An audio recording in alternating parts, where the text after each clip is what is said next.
Sexual addiction remains one of cinema's most provocative and misunderstood subjects. From psychological dramas to dark comedies, filmmakers have explored compulsive desire with unflinching honesty. These 10 films dive deep into obsession, shame, and the desperate search for connection. Here are the top 10 nymphomaniac movies ever made. Number 10. Thanks for Sharing, 2012. Stuart Blumberg's compassionate dramedy brings together 3 sex addicts navigating recovery in New York City. Mark Ruffalo delivers an exceptional performance as Adam, a man 5 years sober who risks everything when he meets the captivating Phoebe, played by Gwyneth Paltrow. Tim Robbins anchors the ensemble as Mike, Adam's sponsor whose own family struggles threaten his stability.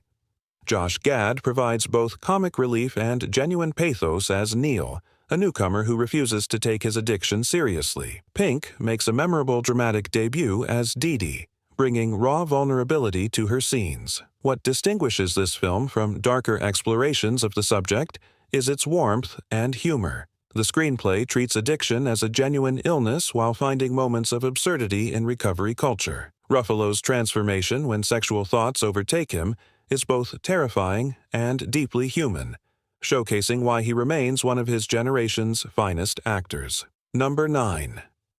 Black Snake Moan, 2006. Craig Brewer's audacious Southern Gothic drama features Christina Ricci as Ray, a young woman whose nymphomania stems from childhood sexual abuse. Samuel L. Jackson plays Lazarus, a religious bluesman who chains Ray to his radiator in an unconventional attempt to cure her affliction. The premise sounds exploitative, but Brewer's execution transforms it into something unexpectedly profound. This is fundamentally a story about 2 broken people finding redemption through each other. Jackson delivers what many consider his finest performance since Pulp Fiction, bringing genuine spiritual depth to a character who could have been cartoonish. Ricci committed completely to the role, wearing an actual 40-pound chain throughout filming and maintaining her barely clothed state even between takes to stay in character. The film's Mississippi Blues soundtrack elevates every scene, making the music itself a healing force. While marketing unfortunately emphasized exploitation over substance, audiences who give it a chance discover a surprisingly touching meditation on healing and grace. Number 8. Choke, 2008.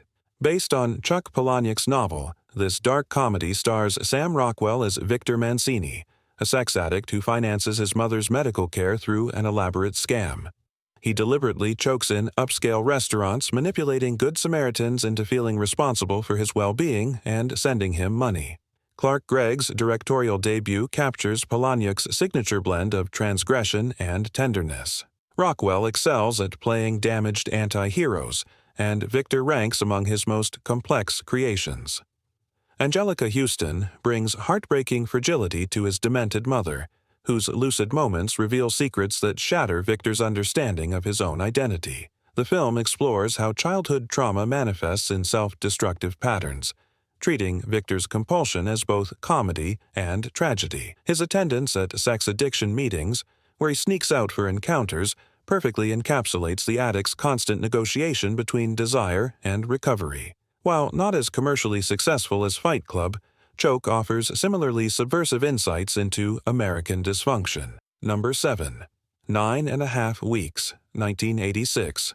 Adrian Lyne's erotic drama became a cultural phenomenon, establishing the template for countless imitators.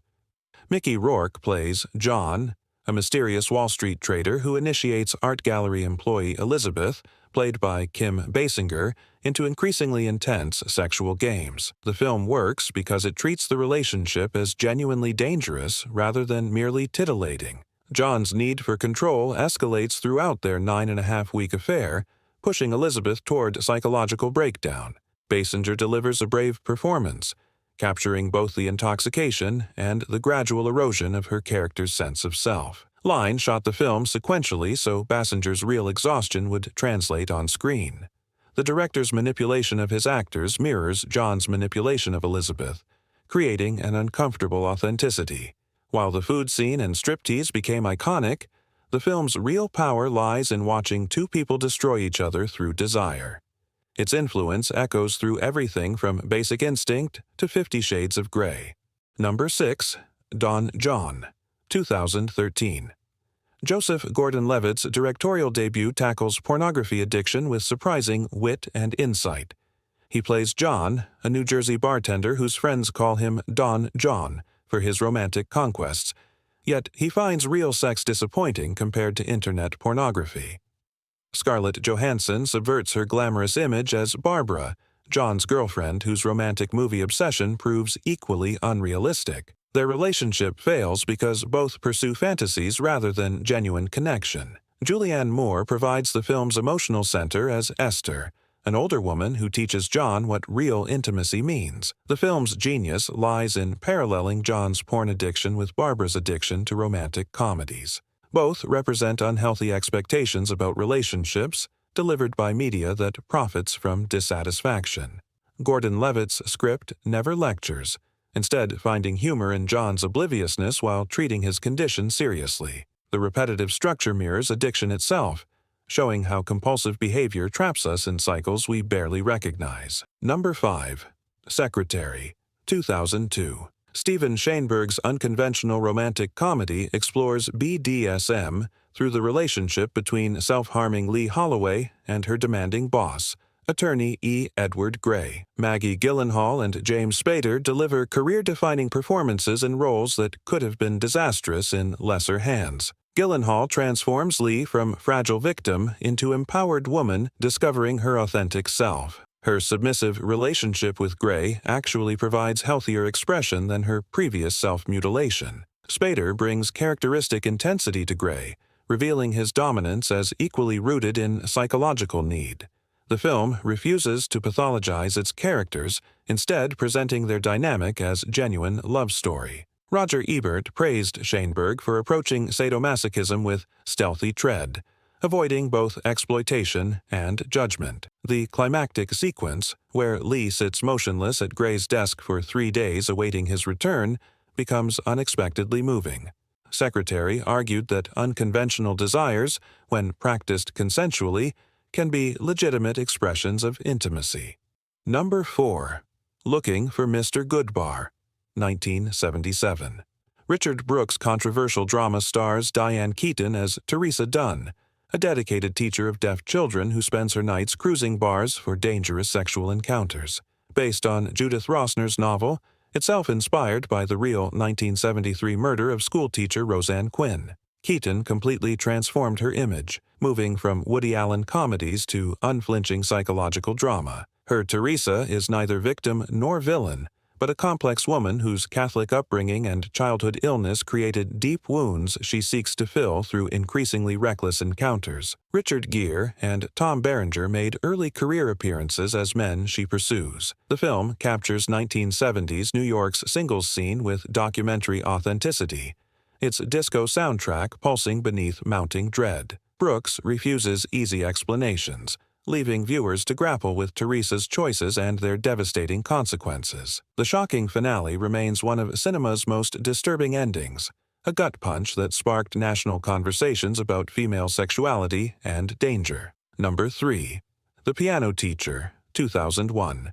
Michael Haneke's psychological masterpiece earned Isabelle Huppert the Best Actress Award at Cannes for her devastating portrayal of Erika Kohut, a Vienna Conservatory professor whose repressed sexuality manifests in voyeurism and masochistic desires. Erika lives with her domineering mother in claustrophobic codependency, her emotional development stunted by decades of control. When student Walter, played by Benoit Magumel, who won Best Actor at Cannes, pursues her romantically, his attempts to fulfill her darkest fantasies lead to mutual destruction. Haneke adapted Nobel laureate Elfriede Jelinek's autobiographical novel with characteristic precision, creating an unflinching examination of how repression breeds perversion. Huppert's courage in portraying Erika's self-harm and degradation established new standards for screen fearlessness. The film argues that sexual compulsion often masks deeper wounds, that the body becomes battleground for psychological conflicts we cannot otherwise express. It remains Haneke's most disturbing and most essential work. Number 2. Nymphomaniac, 2013. Lars von Trier's 4-hour epic chronicles Joe's lifelong sexual odyssey through 8 chapters told to Bachelor Seligman after he finds her beaten in an alley.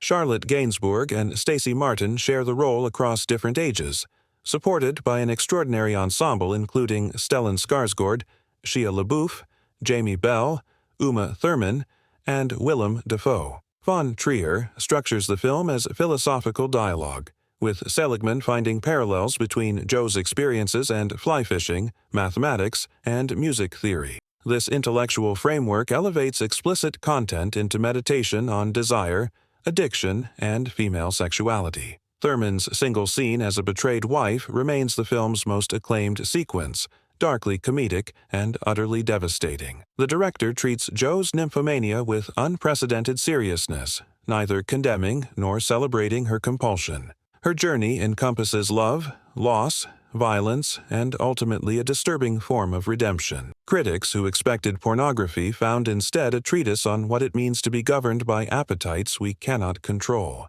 It stands as von Trier's most ambitious work. Number 1.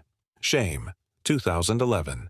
Steve McQueen's masterpiece features Michael Fassbender in a career-defining performance as Brandon Sullivan, a New York professional whose carefully compartmentalized life of compulsive sex crumbles when his troubled sister Sissy, played by Carey Mulligan, arrives unexpectedly.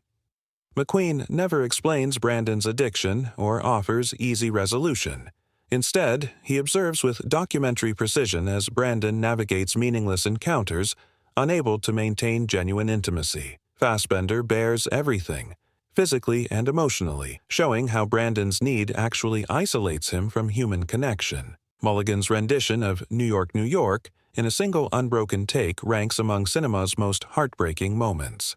The NC-17 rating kept many viewers away, but those who watched discovered a profound meditation on loneliness in the modern city. Roger Ebert called it courageous and truthful, naming it his second-best film of 2011. McQueen's follow-up, 12 Years a Slave, won the Oscar, but Shame remains his most emotionally devastating work. It proves that sex addiction causes genuine suffering, treating its subject with the gravity it deserves. These films prove that sexual compulsion provides rich territory for serious cinema. Whether through dark comedy, psychological horror, or devastating drama, each explores how desire becomes disorder. They remind us that behind every addiction lies a human being searching for something they cannot name. Thanks for watching.